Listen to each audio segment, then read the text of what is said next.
Bom dia, meus amados irmãos, a graça e a paz do Senhor Jesus, louvado seja o nosso Deus. A vida cristã, a nova vida, é uma vida muito abençoada.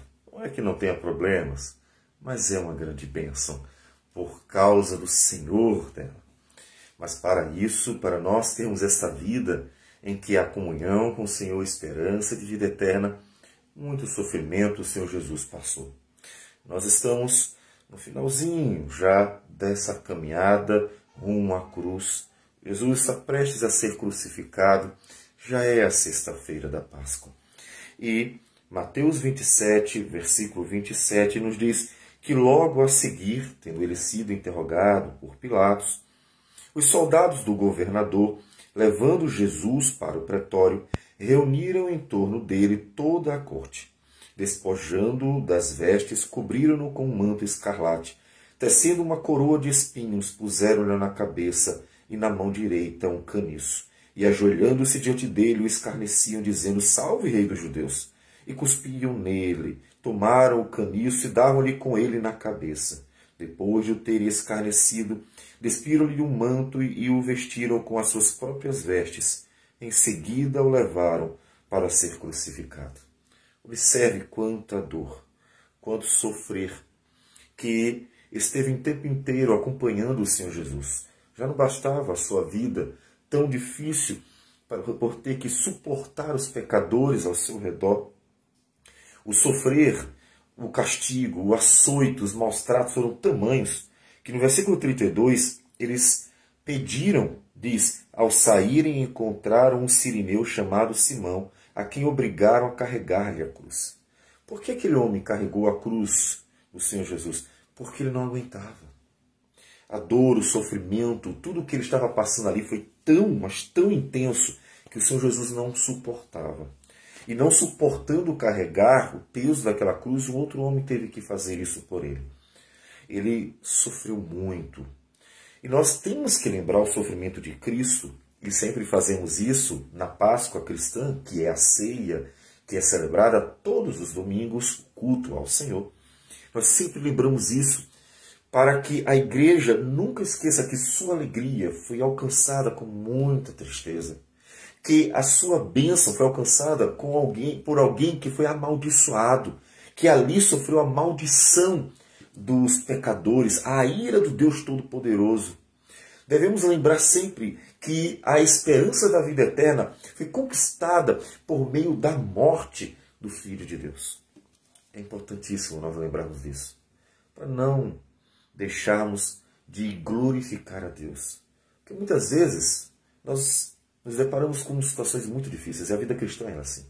A vida cristã é cheia de altos e baixos, a vida cristã é um imenso vale.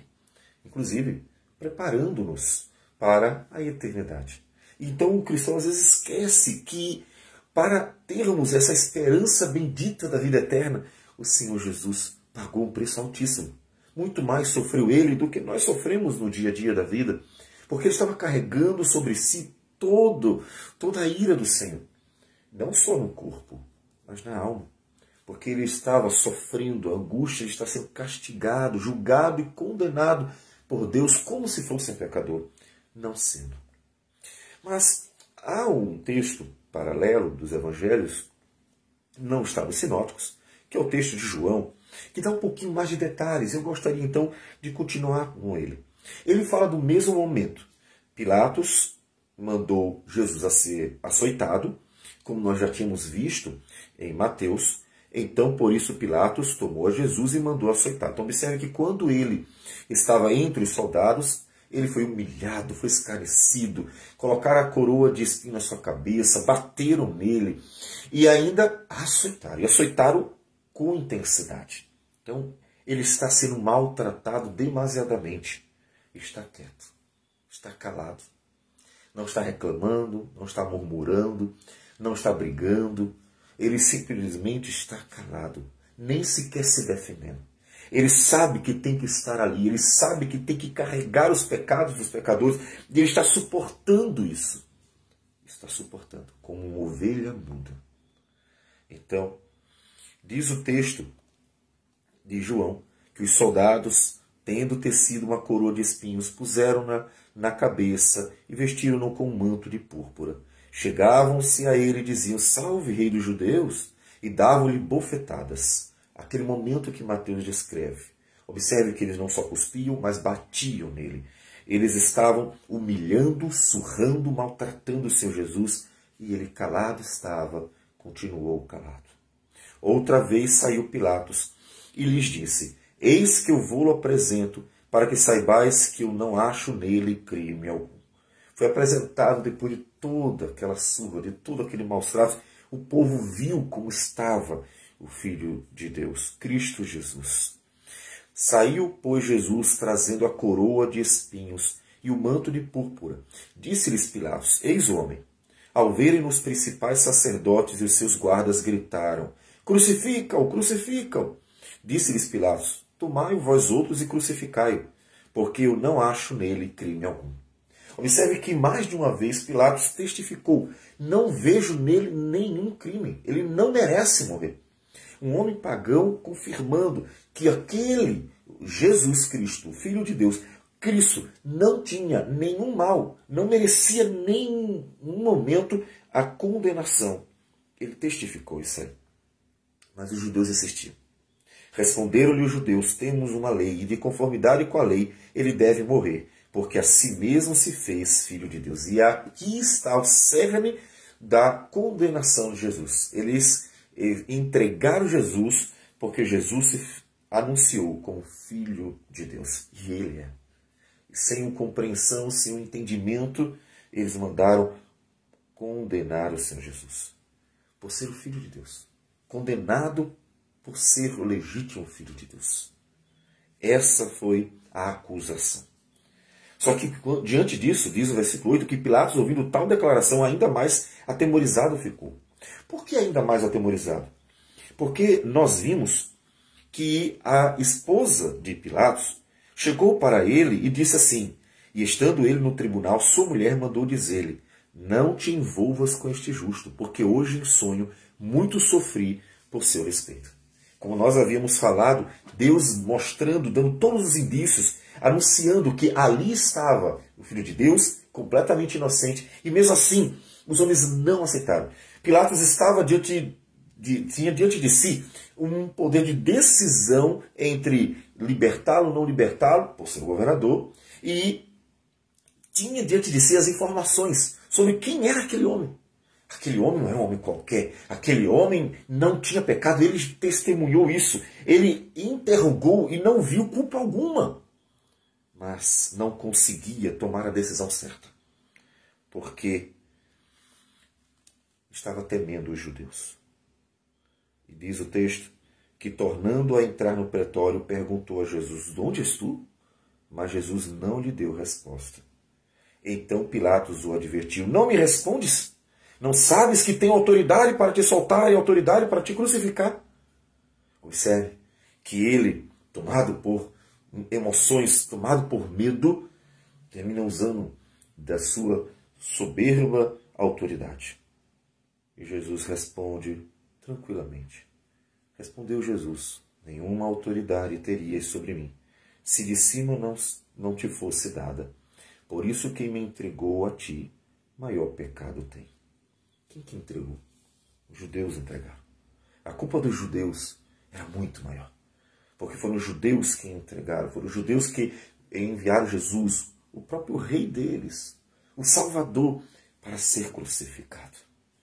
Pilatos não está conseguindo tomar a decisão certa por temer homens pecadores, que estão pressionando para que eles crucifiquem o Filho de Deus. A partir desse momento, Pilatos procurava soltá-lo, mas os judeus clamavam: se soltas a este, não és amigo de César. Todo aquele que se faz rei é contra César. Ouvindo Pilatos estas palavras, trouxe Jesus para fora e sentou-se no tribunal, no lugar chamado Pavimento, no hebraico Gabatá. Então, o momento é tenso. E o próprio Pilatos está sentindo. Mas ele tem diante de si a poder de decisão, dizer assim: não quero, acabou-se. E sofrendo inclusive as consequências. De repente, poderia ser que César viesse, tirasse ele do governo, mas ele teria tomado a decisão certa. Ele teria tomado a decisão de não crucificar o Filho de Deus. Mas ele não conseguia, porque temia os homens. Se temesse a Deus, ele teria tomado a decisão certa. Observe, portanto, uma aplicação fundamental. É que precisamos tomar uma decisão em nossa vida. A quem queremos temer? Tememos a homens ou tememos a Deus? Todos os personagens da Bíblia tiveram diante de si esta opção. Tiveram diante de si a opção de temer a Deus e fazer a coisa certa, ou temer os homens e fazer as coisas erradas. Eles tinham diante de si isso. Você também tem.